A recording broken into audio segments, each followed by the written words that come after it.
Research shows that the vast majority of what we communicate is through nonverbal communication.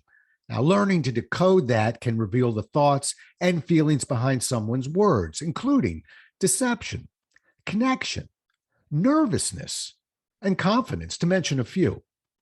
Let's have ourselves a pocket sized pep talk because I've got an expert who's here to explain all of this. A Pocket Sized Pep Talk, the podcast that can help energize your business and your life with a quick, inspiring message. Now, here's your host, Rob Jolles. Today's guest, Martin Brooks, is an experienced communication coach and trainer. In his consultancy practice, he applies his expertise in the reading of body language to help in better understanding others as well as communicating more effectively. His body language analysis has been aired on the BBC, LBC Radio, and the Discovery Channel. And his new product, Body Language Decoder, that's Body Language Decoder, includes 50 illustrated cards that reveal what others are really thinking. And that sounds interesting to me because I'm usually a linear guy. I usually see books. So I like this whole concept of illustrated cards. We'll have him explain it to us. In any case, welcome to the show, Martin. Hey, great to be here, Rob. Thank you for taking the time. You bet. Well, let's start right there. Because remember, you've got an idea, you must write a book. You've got an idea, you must write a book. But I got a Martin with me today who said, I had an idea and I wanted to bring it out in cards. I think I see how you can connect it to your specific topic, but tell me the thinking behind that. Well, of course, somebody who's got a level of expertise in something, you want to get it out to the widest possible audience that you can. And getting published is always an attractive idea. So I always like the idea of getting published. The problem with body language is primarily it's a visual thing. You need to see it.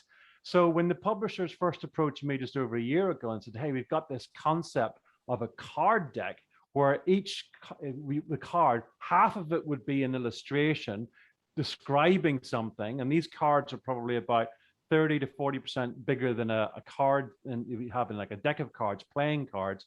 But then the other side is then a full text description of that particular body language. So it's a real 50-50 mix between the visual part and then the explaining part to let people see it, recognize it, go, oh yeah, I see what that looks like, and then have the more in-depth word analysis. So that was fascinating for me. I love that idea, and it wasn't a traditional book. And also that then people could look at it, if they could recognize it. Then for me, the big thing with the training background is I don't want people just to look at this and go, isn't that interesting? I want people to look at it and go, isn't that interesting? And apply it in their lives to be able to then communicate with more impact, to convince, influence, and motivate people at a new, higher level. That's my drive. Well, that's a damn good drive because, as a guy who spent decades in the training business as well, sometimes we call it the flavor of the month syndrome, where we actually entertain and inspire and motivate, but we forget the informed part. And if we do tuck in the informed part, we don't really have any implementation program. So I don't know about you, but the worst thing that you can say to me, not after a keynote, but after an actual workshop is, it was really good. I learned just like I thought. I got one or two good ideas. Like, okay, I want to knock my head into a wall. I'm not here for one or two good ideas. I'm here to create kind of a cultural shift to how you view fill in the blank. And for right now, it's nonverbal communication. So I didn't want to steal your thunder, but the moment you mentioned cards, I was like, what a perfect match for what this guy's doing. Let me throw this thought at you, though. If you ever do get to the book side of things, there's an obscure form of books. I know you're familiar with ebooks. Have you ever heard of it's called an enhanced ebook? Ooh, you have to explain that one to me. Go on, go for it. I have one. I think 3 people have bought it, but I have one. I actually think it's one of these great little pieces of technology that no one knows about. But an enhanced book, let's say an ebook runs for $10, okay?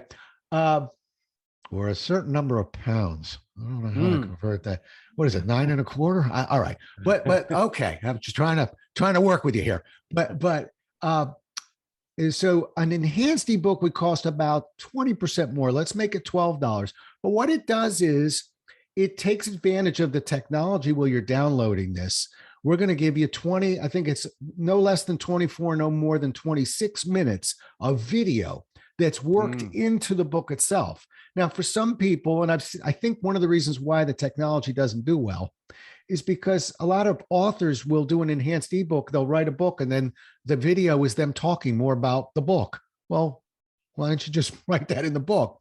But for you, to be able to visually see something or see two people communicating and being able to watch that as opposed to reading the words, just put that in the back of your mind somewhere. I rarely bring it up, but immediately I'm thinking of you and that topic. That would be a unique piece for an enhanced ebook. So keep an eye on that. If it's still around when you're ready, keep an eye on that one. Okay. Sounds like a plan. All right, so let's roll into a couple questions I have, and one of them I don't know. I did my homework on you. I'm not sure you did your homework on me, but don't worry. Let's say you did, because you already know I'm a sales guy and I write about selling, and but I'm also an interviewing guy, meaning I help people who are in career transition, and I'm curious for both those audiences. How do you use body language to, our key is to build rapport. We got to get trust. We got to get rapport, and we got to do it fast. Nothing else really matters if we don't. So how can we use body language to help us build that rapport? Fantastic. Well, what a great question, because in order to be able to successfully communicate and influence somebody, there's got to be that element of trust, hasn't there? I think it was the rapper Chuck D said, in order for people to buy from me, they have to buy into me. They got to like you as the person. You got to have that trust, that feeling. Yeah, well, we could work with this person. Okay. So what have you got to actually tell me? Now, without that trust, without that likability, without that connection, then it's really hard to progress that relationship to the point where they would part with a few bucks to find out what it is your good or your service is. So how do you do that? Well, the main thing that when people, I find, because I've got a sales background and sales training background as well, it's all about, well, take your focus away from you. You don't be thinking about what you want to say, what you want to put across, what your product's unique selling points are. Turn that radar from being internal, turn it external.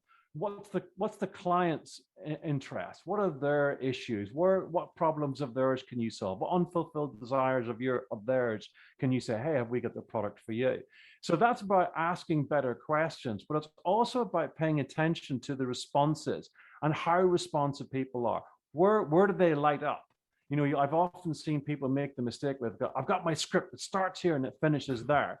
And they're so wrapped up in what they want to express, they're not taking the time to notice how it's landing.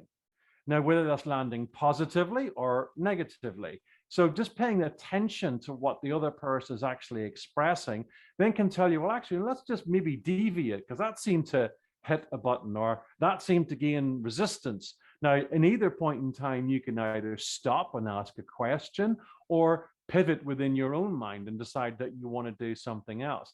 But the underlying principle there is it's not about you as the person who's selling or keynoting or communicating. It's about how relevant is that to the person that you're talking to, and their body language can give you indications. That's why one of the sections in the card deck is called expressing interest. Are they giving those signals of being interested and wanting to know more, or is it time to stop and ask a question and maybe redirect the conversation? So the underlying principle is get out of your own head what you're thinking about and pay more attention to the person or persons you're communicating with, what's landing, what's not, and let that drive your next step, your next question, the next piece that you say. Excellent. And it really helps, Martin, that not only are we two trainers talking today, but we're two sales trainers talking today. Yeah. So when you bring that up, I can tell you sort of the Bermuda Triangle, the catch-22 of all this. And that is, what do we teach in sales training? We teach, obviously, stop talking and ask questions. And when you, by the way, it'd be nice if you actually listen to the answers to the questions you're getting. But the most difficult part for a salesperson is what? That second level question, that follow-up question. I'm not just going to ask you a question. I'm going to go deeper into that, and that's going to drive urgency. And we can do another podcast on that. But my concern is is that there's that catch-22. We've got salespeople frequently, or interviewers, that are trying to create a conversation and not just asking questions. And so they're thinking of their next question. They're trying to build that follow-up question. Can't write down a follow-up question, and they're missing what you just described. It's almost an impossible question I'm asking you, but other than note-taking, how do you see where I'm trapped here? You're on one side, and believe me, I want them to hear the answer. I want good eye contact. I want them to react. I want them to show empathy. Got it. We can't get any of that without putting the pen down, metaphorically speaking, and focusing. And yet we're training them to go deeper. Any thoughts? Yeah, I mean, there's one of the things that came to mind when you were talking there. I was thinking about what you were saying, was some information that I got about Bill Clinton. And I used to work with the company, and we used to do lots of executive training in business schools. And we used to do a media training. So, your factory blows up, CNN are at your door going, isn't this because, you haven't been paying enough attention and cutting corners on safety measures or whatever. So we train, senior executives how to do those really tricky interviews. And this senior interviewer from the BBC, we're a little bit like salespeople. Kind of get together. We're kind of like, we share our war stories. When like communications professionals get together, it's like, oh, who's your favorite speaker? Who do you like? Who do you not like? And somebody had said, oh, Clinton, and she was sat next to me, and she said, oh, well, I've never really liked him, and that might be a bit of a problem. And I said, well, why is that? She said, well, I've got my roster of interviews, and I may well be interviewing him, in the coming months. And I thought, oh, that's fascinating. So this is a program we used to run twice a year. So about 6 months later, we're back at London Business School. We're running another seminar. I see her. I said, hey, did that interview with Clinton come off? Now, remember, this was a person who a few months earlier had said, never really liked him. So I said to her, hey, did that interview with Clinton come off? And she went, yeah. And had this like little teenage smile on her face. And I'm like, hang on a second. You're like this hard-hitting BBC investigative journalist. How come you just turned into this, teenage giggly mush now that after meeting him? So I'm like, how did that happen? So she tells me the story about when people like Clinton are doing interviews. It was in a large hotel room, but like he's in one corner, and like planes waiting to take off on a runway. There's like media crews like stacked in this room in a diagonal across the room. Now he's got his back to the corner, a nice pot plant, little table in front of him, but he's looking out at all this chaos. And she remembers walking into the room just thinking, how can he possibly concentrate with all this stuff that's in his eye line to give the perfect, shot for the camera? And she sat down in front of him, and he said it was amazing because and these were her very words. The moment he sat down in front of me, he made me feel like I was the only person in the room. And his principle that apparently he works on is be here now. Now, no matter all the things you could be doing, or people are trying to get hold of you, you can imagine how many people are phoning him on an hourly basis, but it's a conscious decision. Be here now. So he just, and the eye contact, so he was locked and loaded and made me feel like I was the only person in the room. And for him, and for anybody, to stop that multitasking, thinking about the next question, how do I bridge from this to this? It is, and I use this word very deliberately, a discipline, because it has to be a decision to be present with that person and just go, right, I really am going to take that time to listen to what you're saying, pay attention to your body language, and have faith that if I do that, then the next step will logically come because I am paying attention to you as the customer, your body language, what you're saying, etc. So the challenge then, and it is a decision and a discipline, be here now, be there, have faith, pay attention, and the next thing will then naturally come because you are in the moment. Wow. Just a terrific answer. And it was funny because when you brought up the Clinton piece, I thought, well, first of all, we don't hear that a whole lot. We have other people that maybe we hear it about, but not about that guy. And I'll tell you two very lightning fast stories. One, I actually got to meet him. And it was the same thing. There were a bunch of people in the room. It was a meet and greet, but I got a handshake, and I got an introduction, a handshake. And I would say it lasted 8 seconds. Yeah. I want to tell you, Martin, I honestly thought that guy looks like he wants to play golf with me. I mean, we didn't just shake hands. We Yeah. connected. Oh, we Yeah. connected as he Yeah. connected with 23 other people who were in the room. He has a tremendous ability to do that. But I love what you just said there about him. And the only other piece was sort of the reverse. But look, it was a gig, and I took the gig. But I got called by a bureau once. It said, "We just lost the speaker in San Diego. Can you get out there, by tomorrow morning? We got a gig for you." And he said, you'll be filling in. I said, "Who am I filling in for?" He said, "Bill Clinton." And I went, "Yeah, all right, I'll take the gig." You never saw a more disappointed audience when it's like seeing a play and going, "Well, that guy won't be here tonight, but filling in will be this bald guy over here." And but anyway, it was quite an evening. That again, for another podcast. I think I survived it, but I'm not sure. I'm not sure I would have taken it a second time. You don't want to follow Bill Clinton. That's not for sure. really, no. but what a great example of somebody who I think is process driven to do just what you said. Sort of, be there.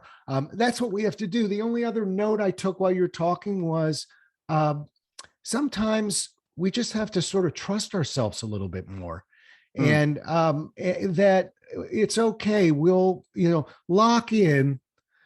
You remember your track record is you usually do know what to ask and what to say, and just take it in, just listen to it. I think when we get anxious, we stop trusting ourselves, and then we micromanage the way we listen and note take, and it's a very little use to us anyhow because we can't really read our notes. It's gibberish. So it's shifting that way. All right. Speaking of shifting, let's shift to the workplace a little bit. Okay. So give us some nonverbal cues. There are different power dynamics that are in play in the workplace. So what are some cues that we can look for to sort of determine who's in place there? Interesting. Well, I've got a section in the card deck called Power Plays. Okay. And this is all about being able to in a situation where there may be what we call a little bit of a vacuum. It's like, well, who's in charge? Who's the boss? Maybe it's a new project starting, or if you're out socially with a bunch of people that aren't an established group of friends, who's going to decide which is the next bar that we go to? Who wants to be in that leadership role? And there's always an interesting play there between wanting to assert oneself and noticing who wants to be the leader. So, for example, you can have that invading space. Getting into somebody's space is quite an invasive, like a power play, almost like crossing over into bullying. And let me give you a couple of examples of that. The US presidential debates are an interesting example of that. So very famously, and two examples with two very different results. So when Donald Trump was debating Hillary Clinton, and Hillary Clinton, I knew you were going there. I knew you were going there, but keep going. You're talking about the walk around?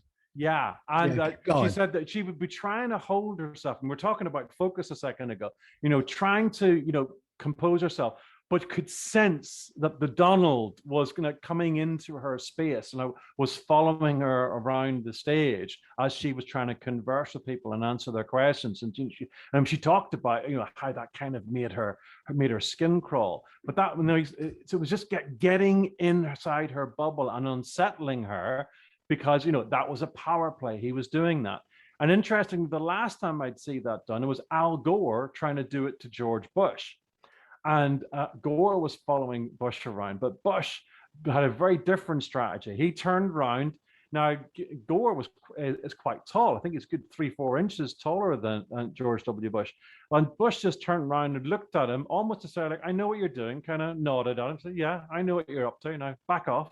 And it was like, "You're not getting, I know what you're trying to do, and I'm not playing. I am not going to be unsettled by this physical presence thing." So I think it's really interesting. At the highest possible level, you see two people looking to assert themselves through that power play of invading somebody else's spaces, and Hillary making the decision to kind of ignore it and try and do her own thing, but at the cost to perhaps her focus or her attention or her energy levels.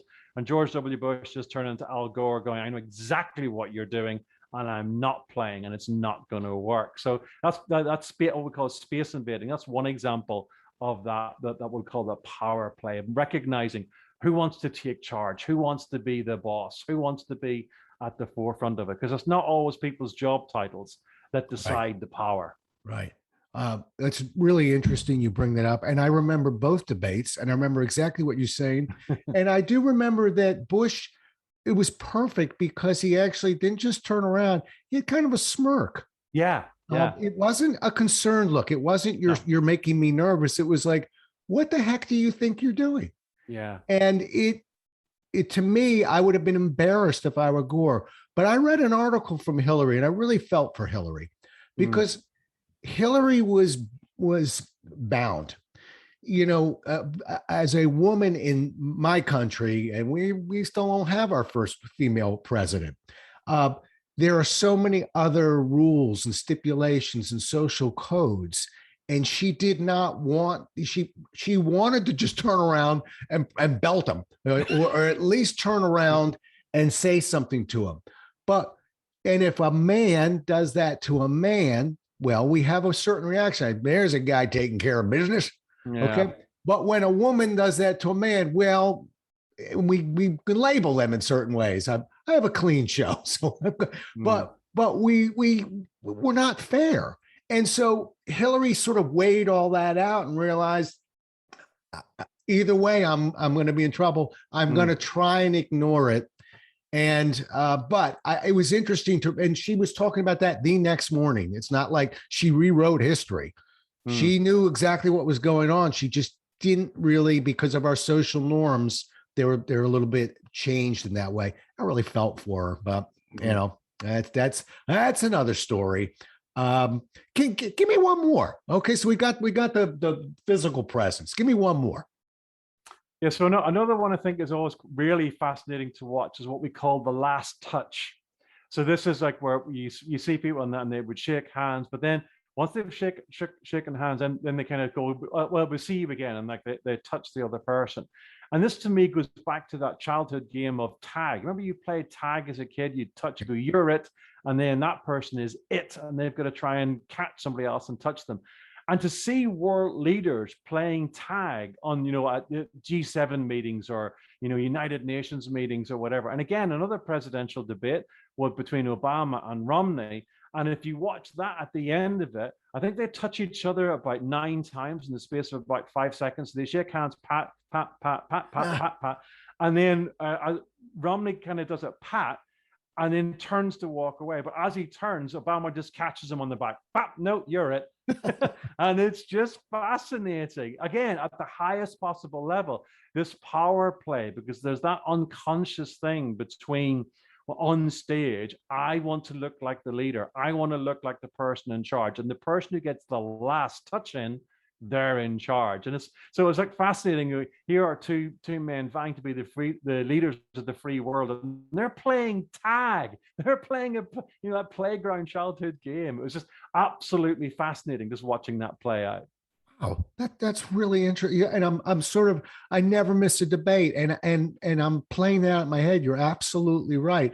I also see it in handshakes, just in terms of getting that second hand onto the handshake. Yeah, coming across over to the wrist. Yeah. Right. Or, the turning of the wrist I've read about, where one hand is on top of the other hand. Yeah. And, it was that power, is that warmth. But the only reason why we don't have to spend too much time on handshakes, I find them fascinating, is because I don't know when we get out of this pandemic if the handshake is going to survive. I think we're going to have to figure out the fist bump or something else. What's the power fist bump? But the power fist bump, yeah. That's a power fist bump is when you punch a guy. That's the power fist bump. But it does fascinate me. And although mine's not nonverbal, my only piece about handshaking for me has always been, because I get asked I'm not you. I just get asked one question: how firm? And I always tell them, as firm as I'm getting. So if I'm getting a fairly loose handshake, I don't want to squeeze their hand really hard. That's fine. I'm trying to match the pressure. Match. Exactly. Yeah. Exactly.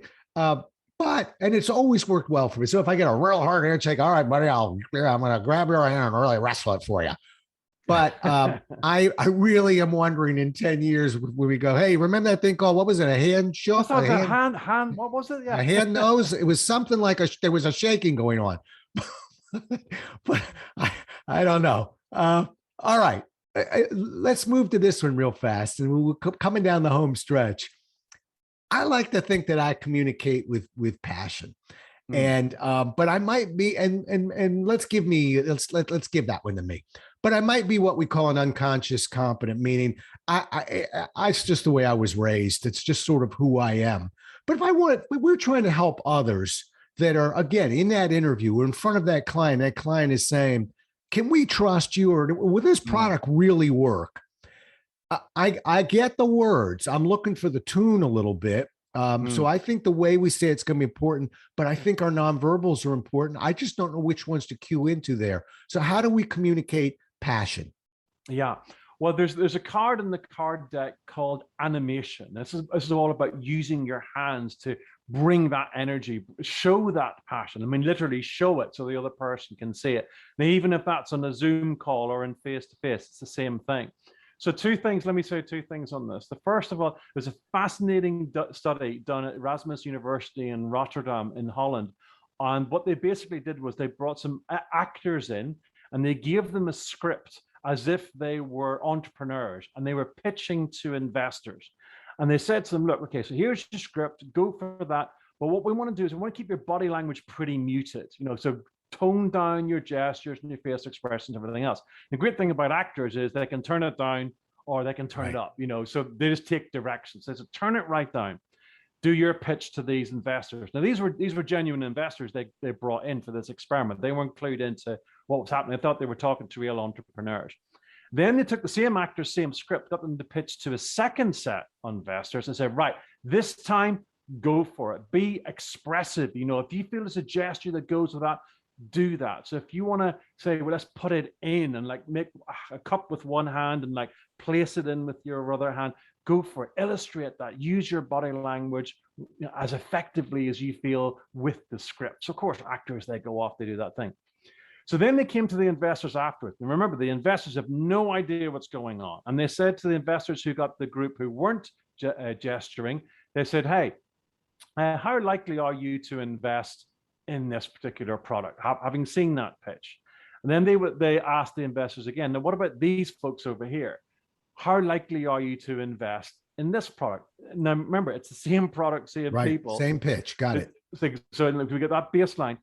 But the group that were gesticulating more, using their hands more, animation more, they get a 12% higher chance of investment. 12%, that's double digits. Now, we get a sales background. Somebody says, hey, would you like to do something that give you a 2% better closing rate? We bite our hand off. I'm in. But 12%, 12%. So the thing is about using our hands. Now, the really fascinating piece in the world that we live in now, how do we do this virtually? How do we do this on a That was Zoom my last call? question. So let's just roll into virtual. Let's just roll into that. You're on a roll. Keep going. Absolutely. So now, if I was sitting talking to you in a bar or a restaurant, even a meeting room, I would be gesturing normally down here. Now, you can't actually see my hands moving right now.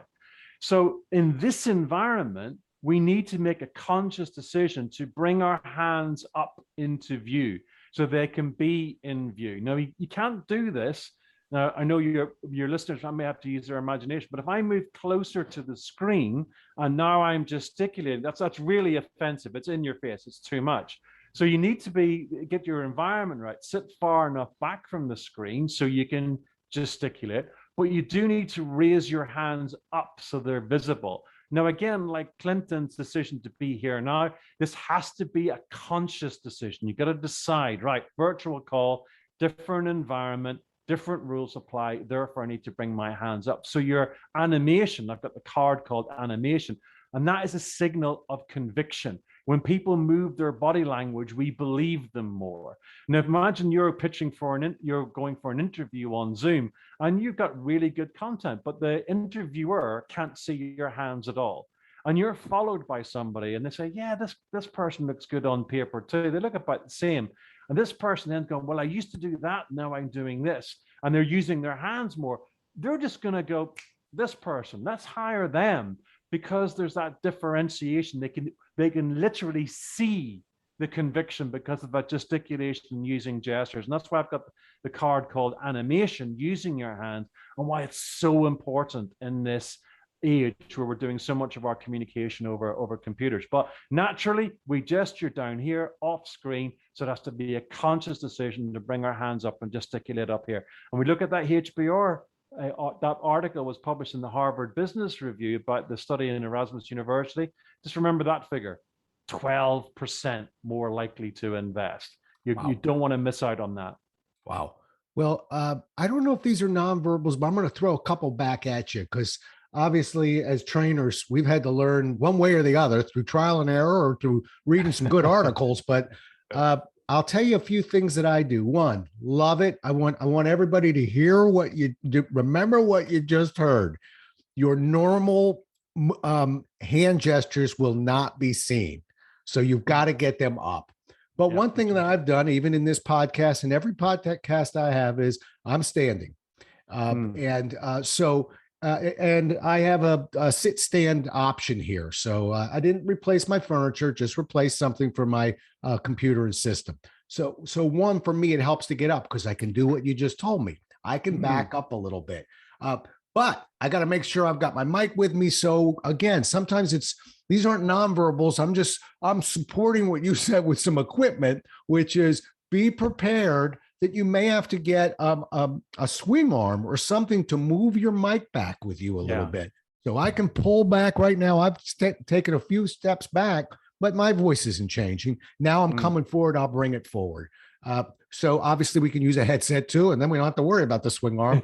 But Jollises don't look good with headsets on, unfortunately. My head's a little too narrow for it. It's not a good look. Motorcycle helmets and headsets, not good for a Jollis. But I digress. We got to pay attention to it. And the last thing, just from a delivery standpoint, and I'm not talking to you salespeople right now, and I'm not talking to you interviewers, but if you're presenting, pin yourself. Pin yourself. They've got to pin you. Pin yourself, which means you don't really need to see that audience. I don't want to break your heart. You've got work to do, but you need to see you. You need to see what you did. Make sure that those hands are high enough. Right now, again, for folks who are listening, you can't tell, but I'm looking at me. I can see my hands are high enough. If I don't, I'll be fooled into believing they're high enough. So if you pin yourself, you get a better visual look. But I love that piece, that getting the hands up. And sometimes early on, I had to put a Post-it on my screen because you forget. If you're not looking at yourself and you're one-on-one, I don't want to pin me when I'm one-on-one with a customer and just look at me while I'm talking to them. Boy, that would destroy our 50 card collection, wouldn't it? But when you're presenting, make sure you can get a good look at yourself because it's going to be important. All right. Let me ask you, just wonderful information. How do people hear about you? How do they get a hold of you? Okay. So I'm fairly active on LinkedIn. So if you search me up on LinkedIn, Martin Brooks, you'll find me there. I've got a website, Success Through Impact, and there's lots of free tips on there, some videos on there, links to where you can buy Body Language Decoder. You can get that on Amazon, or also I have a online video course, Body Language Communication Mastery. It's got 101 short video clips to covering everything from posture to 46 different hand gestures you can use, and almost 30 behaviors to be aware of, like nervous behaviors and things like that. So don't do that. And then I've got a section on confidence gestures, so you can know what you don't want to do, but then know what you want to replace it with as well. So Success Through Impact, find me up on LinkedIn. I do little posts and stuff there, or you can buy Body Language Decoder on Amazon. Just search Body Language Decoder. Perfect. And I'll tell you, I did read one of your articles. I got to exude confidence through your body language, and I loved it. I swear I actually saw the Chuck D quote, in order for people to buy from you, they have to buy into you. And I love that quote. Great article. And so I'm telling you, folks, I'm reading the stuff and it's good. And I think you just heard that, sometimes there are different levels of people who understand body language. We got the real deal here today. And Mark, and I'm really grateful you were able to spend some time with us. And I just love the conversation, and I'm grateful. Thanks for stopping by. No, thank you, Rob. I loved your questions and I love the conversation. It's almost a shame to cut it off. Yeah. Well, something tells me we'll go on for a few more minutes, but folks, you won't be hearing about that. Listen, we'll do it again as well as we can next time. Until then, everybody, stay safe. Thanks so much for listening. If you enjoyed today's show, please rate and recommend it on iTunes, Outcast, or wherever you get your podcasts. You can also get more information on this show and Rob at jollis.com.